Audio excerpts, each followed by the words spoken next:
Carly Fiorina has had a very difficult week. We should keep you updated on this. Right now, it does look like she may make it into the August debate, which would be interesting. She went down to Columbia, South Carolina, where apparently Hillary Clinton was giving a speech at a South Carolina hotel. Fiorina set up a press conference on the outside. And because she knew there were people traveling around with Clinton, and this is a way for her to get attention. It's not a bad move. But she got asked, like, do you regret appearing at one of the Clinton Global Initiative event that she is now criticizing?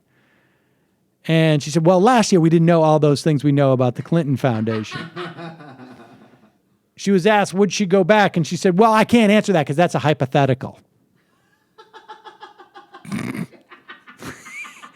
And then she got irritated because she felt the question seemed to treat her as a heckler, pulling a stunt versus being a formidable candidate. One reporter asked her if she was being used by the men in the Republican field to harass Mrs. Clinton. And she goes, well, we had planned the trip here many, many weeks ago, so perhaps she's following me. Speaking of Hillary Clinton. We have to follow that Carly Fiorina woman quick. I'll remind you, Fiorina is polling 2% in the Republican polls, the best. And one reporter asked her if she was here because of Mrs. Clinton, and she said, I planned to be here weeks and weeks ago. I have a luncheon to go to with the GOP here.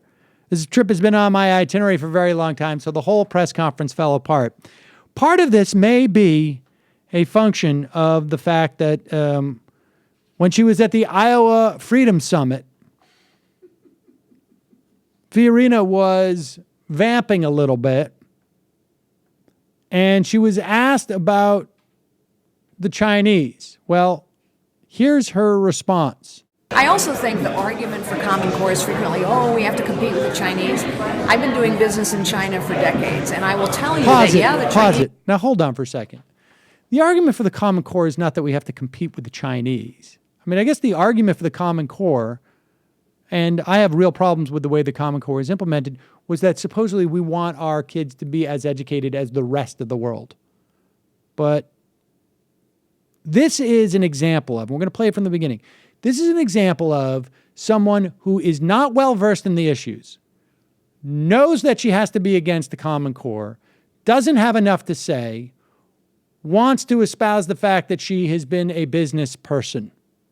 And this is what you get, this hot jumbled mess.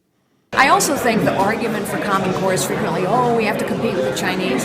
I've been doing business in China for decades, and I will tell you that, the Chinese can take a test, but what they can't do is innovate. They're not terribly imaginative, they're not entrepreneurial, they don't innovate. That's why they're stealing our intellectual property. And one of the things we have to maintain about our school systems, which comes with local control, is to teach entrepreneurship, innovation, risk-taking, imagination. These are things that are distinctly American, and we can't lose them. Entrepreneurship, risk-taking, innovation in our schools. Chinese inventions include, and this is just a rather cursory list, paper,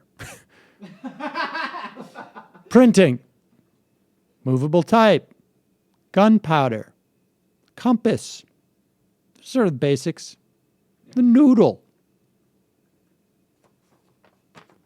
But there you have it, folks. Not to mention just, art, architecture, all sorts of things that you can have. Fair point. They're good at a test. You know what? They're good at a test.